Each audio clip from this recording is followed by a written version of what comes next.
તો કેમ છો દોસ્તો, મેં પ્રથમ ફાઉન્ડર ઓફ ઇન્વેસ્ટર પરી વેલકમ કરું છું આજના વિડીયોની અંદર. આજના વિડીયોમાં છે ને આપણે એક માઇક્રો કેપ અને એક સ્મોલ કેપ સ્ટોક છે ને ડિસ્કસ કરવા જઈએ છીએ. હવે એમાંથી જે આપણો માઇક્રો કેપ સ્ટોક છે ને એનું નામ છે પ્રીતિ ઇન્ટરનેશનલ લિમિટેડ અને જે આપણો સ્મોલ કેપ સ્ટોક છે એનું નામ છે પિરામિડ ટેકનોપ્લાસ્ટ લિમિટેડ. હવે આ જે બે સ્ટોક છે એની અંદર છે ને મારું પોતાનું પર્સનલી ઇન્વેસ્ટમેન્ટ છે. અત્યારે 1 મહિના પહેલાં જ મારું પોતાનું છે ને આમાં ઇન્વેસ્ટમેન્ટ કર્યું છે. તો હવે એનો મતલબ આ વિડીયોનો મતલબ એવો નથી કે ભાઈ મેં ઇન્વેસ્ટમેન્ટ કર્યું છે તો આ જે સ્ટોક છે એની અંદર તમારે પણ ઇન્વેસ્ટમેન્ટ કરવાનું છે, એવું કોઈ જરૂરી નથી.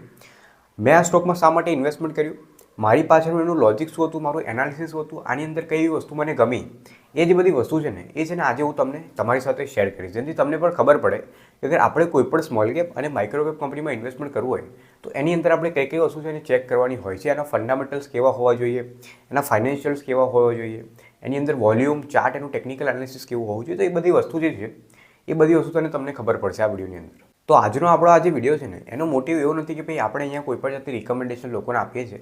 અગર તમારે સ્ટોકમાં ઇન્વેસ્ટમેન્ટ કરવું હોય તો એકવાર છે ને પોતાનું પણ એનાલિસિસ કરજો, જેથી તમને છે ને કન્વેક્શન એક બિલ્ડ થઈ શકે. અને અગર ઇન્વેસ્ટમેન્ટનું ડિસિઝન લો છો અને તમારો કોઈ ફાઇનાન્શિયલ એડવાઇઝર છે તો એકવાર એને પર છે ને તમે કન્સલ્ટ કરાવી શકો છો.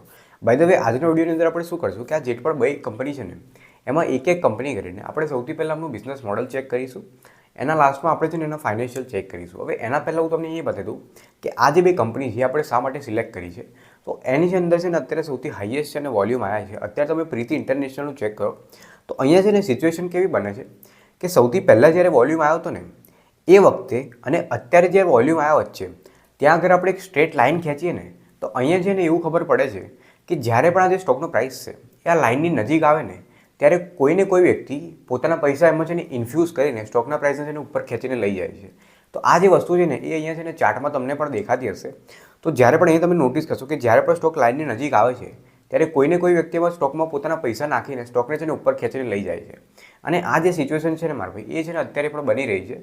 તો આ વસ્તુ જોઈને મેં મારા છે ને પૈસામાં થોડા ઇન્વેસ્ટમેન્ટ કર્યા છે, જેથી મને પણ એક એક્સપિરિયન્સ મળી શકે કે ભાઈ આવી રીતે સ્ટોકનું પ્રાઇસ કઈ રીતે કામ કરે છે. તો આ જે સ્ટોક છે એમાં સૌથી પહેલાં તમે પૈસા લગાવ્યા છે. હવે બીજો જે સ્ટોક છે એનું નામ છે પિરામિડ ટેકનોપ્લાસ્ટ લિમિટેડ. હવે અહીંયા પણ છે ને સ્ટોકના પ્રાઇસની અંદર અત્યારે છે ને સૌથી હાઈએસ્ટ વોલ્યુમ જોવા મળ્યા છે. તો અહીંયાથી બની શકે કે આ જે સ્ટોકનો પ્રાઇસ છે એ આ લાઇનને ટચ કરીને ફરીથી અહીંયા ઉપર જઈ શકે. By the way technical analysis જે હોય ને મારા ભાઈ એ ખાલી છે ને 60% જ એક્યુરેસી આપતો હોય છે, બાકી જે 40% એક્યુરેસી છે એ આપણા બીજા બધા પેરામીટર પર છે ને હોતી હોય છે. તો હવે છે ને જે 40% એક્યુરેસી છે એની અંદર આપણે શું ચેક કરીએ, એની અંદર આપણે ચેક કરીએ કંપનીનું ગવર્નન્સ, કે ભાઈ કંપનીના જે બોર્ડ ઓફ ડાયરેક્ટર્સ છે એનું જે મેનેજમેન્ટ છે કેવી રીતે કામ કરી રહ્યું છે, એમની એફિશિયન્સી કેવી છે, એમની ઇન્ટિગ્રિટી કેવી છે. બીજી વસ્તુ કંપનીના ફાઇનાન્શિયલ્સ.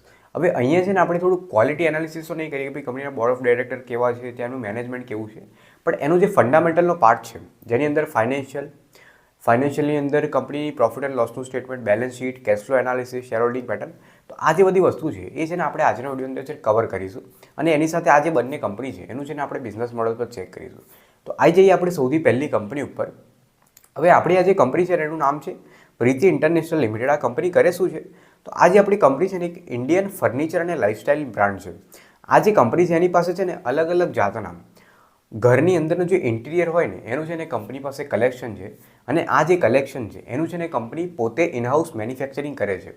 હવે આગળ થોડું આપણે ચેક કરીએ તો આ જે આપણી કંપની છે ને એની પાસે 750થી વધારે છે ને અલગ અલગ જાતની પ્રોડક્ટ છે, જેની અંદર જે કંપની છે કવર કરે છે લિવિંગ રૂમનું ફર્નિચર, બેડરૂમનું furniture, dining room furniture, office furniture અને કસ્ટમ ફર્નિચર.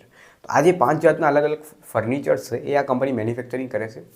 હવે નીચે અહીંયા કંપની મેન્શન કરે છે કે એનું જે જિયોગ્રાફિકલ બ્રેકઅપ છે કેવું છે કે ભાઈ 85% જે રિવેન્યુ છે ને એ કંપની છે ને એક્સપોર્ટથી આવે. એટલે મોસ્ટ ઓફ આ જે કંપની છે એનું જે ફોકસ છે ને એ આપણા ઇન્ડિયાની બહાર જ છે. મોસ્ટ ઓફ ઇન્ડિયાની બહારથી આ કંપની છે રિવેન્યુ આવે છે. બાકી જે 15થી લઈને 100% રિવેન્યુ છે એ કંપની ઇન્ડિયામાંથી એટલે ડોમેસ્ટિક માર્કેટમાંથી છે ને કવર કરે છે. હવે અગર થોડું આગળ આપણે ચેક કરીએ તો આપણી સામે છે ને કંપનીનું પ્રોફિટ એન્ડ લોસનું સ્ટેટમેન્ટ છે. 2020માં કંપનીની જે સેલ હતી ને એ લગભગ 23 કરોડની આજુબાજુ હતી, જે અત્યાર સુધી છે ને 91 કરોડ ઉપર પહોંચી ગઈ છે. ઓપરેટિંગ પ્રોફિટ માર્જિન આપણે ચેક કરીએ તો એ છે ને આપણને અહીંયા સ્ટેબલ દેખાઈ રહ્યું છે. અગર આપણે વાત કરીએ નેટ પ્રોફિટની તો 2020માં કંપનીનું જે નેટ પ્રોફિટ હતું ને એ 216 કરોડની આજુબાજુ હતું, એટલે 2.16 કરોડની આજુબાજુ હતું, જે અત્યાર સુધીને લગભગ 7 કરોડની આજુબાજુ છે ને આવી ગયું છે. હવે અગર આપણે ફર્ધર ચેક કરીએ તો આ જે કંપની છે એની છે ને બેલેન્સ શીટ છે. તો આ જે આપણી કંપની છે ને એ છે ને ઓલમોસ્ટ ડેટ ફ્રી છે. કંપની ઉપર છે ને 1 પણ રૂપિયાનો કરજો આપણને દેખાઈ નથી રહ્યો. અગર આપણે કંપનીના રિઝર્વ ચેક કરીએ તો અત્યારે 56 કરોડની આજુબાજુ છે ને કંપની ઉપર રિઝર્વ પડ્યા છે. અને બીજી વસ્તુ આપણે CWIP જોઈએ કે કંપની કેપેક્સ કેટલું કર્યું છે. તો લગભગ 2019થી લઈને કંપની 2023 સુધી છે ને કન્ટિન્યુઅસલી ધીમે ધીમે કરીને કેપેક્સ કર્યું છે. તો આની પર છે ને ગ્રોથ કંપનીને છે ને મળી શકે છે. અગર આપણે ફર્ધર ચેક કરીએ તો આ છે ને કંપનીનું શેર હોલ્ડિંગ પેટર્ન છે. અહીંયા આપણને દેખાય છે કે સ્ટાર્ટિંગમાં જે પ્રમોટરની હોલ્ડિંગ હતી એ 72%ની આજુબાજુ હતી, જે અત્યારે ધીમે ધીમે ઘટતી 64%ની આજુબાજુ આવી ગઈ છે. અગર આપણે પબ્લિકની વાત કરીએ તો પબ્લિકની જે અત્યારે હોલ્ડિંગ છે ને એ અત્યારે 34-35%ની આજુબાજુ આપણને દેખાય છે. અને ડીઆઈ અત્યારે આ સ્ટોકમાં છે ને પોતાનું થોડું ટ્રાયલ કરી રહી છે, પૈસા થોડાક નાખે છે, કાઢી રહી છે, નાખે છે, કાઢી રહી છે. પણ અહીંયા મોસ્ટ ઓફ જે હોલ્ડિંગ છે એ કંપનીના જે પ્રમોટર છે એને છે ને પોતાના હાથ નીચે દબાઈ રાખી છે. અગર આપણે એના ઇમ્પોર્ટન્ટ રેશિયો ચેક કરીએ ને તો અત્યારે જે કંપનીની માર્કેટ કેપ છે એ 180 કરોડની છે. અત્યારે જે સ્ટોકનો પ્રાઇસ છે ને 135ની આજુબાજુ ચાલે છે. અગર આપણે કંપનીનું ઓપરેટિંગ પ્રોફિટ ચેક કરીએ તો એ લગભગ 8-9%ની આજુબાજુ આપણને દેખાઈ રહ્યું છે. બાય ધ વે આપણે કંપનીના જેટલા પણ પ્રોફિટેબિલિટી રેશિયો જોઈએ તો રિટર્ન ઇક્વિટી છે, આરઓઆઈસી છે, આરઓસી છે, એ બધા કંપનીને એકદમ ફેન્ટાસ્ટિક દેખાય છે. ડેટ ટુ ઇક્વિટી કંપનીનું 0 છે, એટલે કંપની ઉપર ખાસ કોઈ કરજો છે જ નહીં. ઇન્ટરેસ્ટ કવરેજ રેશિયો પણ સારો છે અને વોલ્યુમ પણ છે ને કંપનીની અંદર અત્યારે 13,500ની આજુબાજુ વોલ્યુમ દેખાય છે, જે એક માઇક્રોકેપ કંપની માટે એક સારો વોલ્યુમ છે ને ગણાતો હોય છે. હવે આપણે જે બીજી કંપની ચેક કરવા જઈએ છીએ ને એનું નામ છે પિરામિડ ટેક્નોપ્લાસ્ટ લિમિટેડ. આની અંદર પણ છે ને અત્યારે સારા વોલ્યુમ આવ્યા છે. તો આને પણ છે ને એકવાર આપણે એનાલિસિસ થોડું કરીએ. તો આ કંપની બિઝનેસ શું કરે છે? તો આપણી જે કંપની છે ને એ ઇન્ડસ્ટ્રીયલ પેકેજિંગ કંપની છે, જે મેન્યુફેક્ચરિંગ કરે છે intermediate bulk containers, IBC containers, polymer drums અને જે મિલ્ડ સ્ટીલના ડ્રમ્સ હોય એનું છે ને કંપની મેન્યુફેક્ચરિંગ કરે છે. હવે આ વસ્તુ જાય કઈ જગ્યાએ છે? તો આ જેટલી પણ બધી પ્રોડક્ટ છે ને એ આપણી chemical industry, agrochemical industry, speciality chemical અને ફાર્માસ્યુટિકલ જે ઇન્ડસ્ટ્રી હોય ને એની અંદર આ જે કંપનીના પ્રોડક્ટ હોય ને એ છે ને વપરાતા હોય છે. હવે અગર આપણે થોડું ફર્ધર ચેક કરીએ તો આ આપણી જે કંપની છે ને અહીંયા થોડું એક્સપેન્શનની વાત કરે છે કે અહીંયા કંપની શું એક્સપેન્શન કરે છે. તો આપણી આ જે કંપની છે ને એનું અત્યારે જે ફોકસ છે ને આઈબીસી જે કન્ટેનર છે એના છે ને એક્સપાન્ડિંગ કરવામાં છે. અત્યારે કંપની શું કહે છે કે એ છે ને હવે એક નવું મેન્યુફેક્ચરિંગ યુનિટ છે ને એસ્ટાબ્લિશ કરવા જાય છે.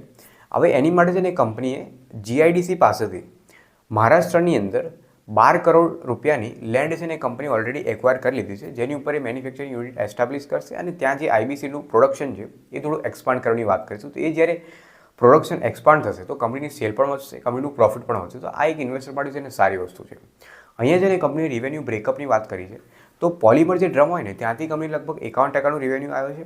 આઈબીસી જે ડ્રમ છે ત્યાંથી 32%નું રેવન્યુ આવે છે અને જે એમએસ ડ્રમ છે ત્યાંથી 9%નું રેવન્યુ આવે છે. અને બાકીનું જે રેવન્યુ છે 7.5%નું એ અલગ અલગ જગ્યાએથી કંપનીને આવે છે, જે બીજી વસ્તુ કંપની મેન્યુફેક્ચર કરતી હશે. અગર આપણે એનું પ્રોફિટ એન્ડ લોસનું સ્ટેટમેન્ટ જોઈએ ને 2020માં કંપની જે સેલ હતી ને એ લગભગ 250 કરોડની આજુબાજુ હતી, જે અત્યાર સુધી 530 કરોડની આજુબાજુ આવી ગઈ છે. અગર આપણે ઓપરેટિંગ પ્રોફિટ માર્જિનની વાત કરીએ તો એ છે ને આપણને અહીંયા સ્ટેબલ દેખાઈ રહ્યું છે. બાય ધ વે અગર આપણે એનું નેટ પ્રોફિટ ચેક કરીએ તો 2020માં કંપનીનું જે નેટ પ્રોફિટ હતું એ ખાલી 6 કરોડનું હતું, જે અત્યાર સુધી છે ને 27 કરોડની આજુબાજુ આવી ગયું છે. એટલે 5 વર્ષની અંદર કંપની એનું જે નેટ પ્રોફિટ છે એ 5x છે ને વધારી દીધું છે. તો આપણે ઇન્વેસ્ટર માટે છે ને એક સારી વસ્તુ ગણાય છે. બાય ધ વે આવી જે કંપની હોય ને એને આપણે લોંગ ટર્મ માટે ઇન્વેસ્ટમેન્ટ કરીએ ને તો એ પણ છે ને આપણી માટે પ્રોફિટેબલ હોઈ શકે છે. અગર આપણે કંપનીની બેલેન્સ શીટ ચેક કરીએ ને તો કંપની એની જે બોરિંગ હતી ને 2020માં લગભગ 48 કરોડની હતી, એટલે 50 કરોડની આજુબાજુ હતી, જે અત્યારે ઘટીને 30 કરોડની આજુબાજુ આવી ગઈ છે. એટલે કંપની ધીમે ધીમે એની જે બોરિંગ છે એ ઘટાડી રહી છે. એની પાસે અત્યારે જે રિઝર્વ પડ્યા છે ને એ ઓલમોસ્ટ 199 એટલે 200 કરોડના કંપની પાસે અત્યારે રિઝર્વ પડી રહ્યા છે. અને આ જે કંપની છે ને એને અત્યારે સપ્ટેમ્બર 2024માં લગભગ 32 કરોડનું છે ને કેપેક્સ કર્યું છે. તો આ જે 32 કરોડ રૂપિયા કંપનીએ પોતાની કંપની અંદર લગાવ્યા છે કેપિટલ એક્સપેન્ડિચર કરવા માટે, એ પણ છે ને કંપનીને ફ્યુચરની અંદર છે ને ગ્રોથ આપી શકે છે. તો આ પણ ઇન્વેસ્ટર માટે એક પોઝિટિવ વસ્તુ છે. અગર આપણે ફર્ધર ચેક કરીએ તો આ છે ને કંપનીનું શેર હોલ્ડિંગ પેટર્ન છે. અહીંયા જે પ્રમોટરની હોલ્ડિંગ છે ને એ છે ને આપણને કન્સિસ્ટન્ટ દેખાય છે જ્યારથી કંપની માર્કેટની અંદર લિસ્ટ થઈ છે. પ્રમોટર છે ને ઓલમોસ્ટ 74.94 એટલે 75%નો જે સ્ટેક છે એ કંપનીના પ્રમોટરે પોતાના હાથ નીચે છે ને દબાઈ રાખ્યો છે. અગર આપણે ડીઆઈઆઈની વાત કરીએ તો એમની જે હોલ્ડિંગ છે એમાં 2.77ની આજુબાજુ દેખાય છે અને એફઆઈની જે હોલ્ડિંગ છે એ આપણને 1%ની આજુબાજુ દેખાઈ રહી છે.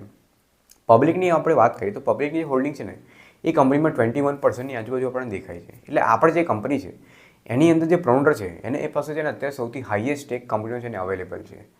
હવે અગર આપણે થોડું આગળ ચેક કરીએ તો અહીંયા છે ને ઇમ્પોર્ટન્ટ થોડાક રેશિયો છે. અત્યારે કંપની જે માર્કેટ કેપ છે ને એ 690 કરોડની છે. તો આ જે આપણી કંપની છે એ સ્મોલ કેપ કેટેગરીની અંદર આવે છે. હવે જો 500 કરોડથી જેની માર્કેટ કેપ ઓછી હોય ને એ બધી છે ને માઇક્રો કેપ કેટેગરીની અંદર જતી રહે, અને જેની માર્કેટ કેપ જે છે એ 500 કરોડથી લઈને 5000 કરોડની વચ્ચે હોય એ બધી છે ને આપણી સ્મોલ કેપ કેટેગરીમાં છે ને ગણાતી હોય છે.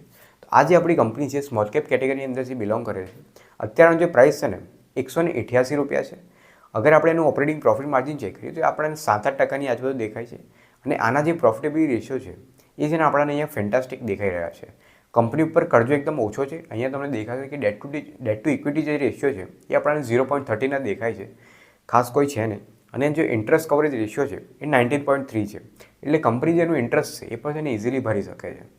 અગર આપણે એનો વોલ્યુમ જોઈએ ને તો વોલ્યુમ જે અહીંયા છે એ 53,999, એટલે ઓલમોસ્ટ 54,000 જેટલા છે ને કંપની અંદર વોલ્યુમ છે, જે એક સ્મોલ કેપ કંપની માટે એક સારો વોલ્યુમ છે ને ગણાતો હોય છે. તો હવે આ જે બે સ્ટોક છે એની અંદર મારું તો ઇન્વેસ્ટમેન્ટ છે ને ઓલરેડી થઈ ગયું છે, પણ અગર તમારે ઇન્વેસ્ટમેન્ટ કરવું હોય ને તો આનાથી વધારે છે ને થોડી ફર્ધર ઇન્ફોર્મેશન તમે છે ને કંપની ઉપર મેળવી લેજો અને આની ઉપર થોડું ડીપમાં એનાલિસિસ તમે છે ને તમારી જાતે કરી લેજો. બાય ધ વે કોઈ પણ જાતનું ઇન્વેસ્ટમેન્ટનું ડિસિઝન લેતા પહેલાં તમારા ફાઇનાન્શિયલ એડવાઇઝરને છે એકવાર જરૂરથી કન્સર્ન કરાવજો. તો મળીશું ફરીથી એક નવા સ્મોલ કેપ સ્ટોકના એનાલિસિસ સાથે. ત્યાર સુધી જય હિન્દ, ટાટા.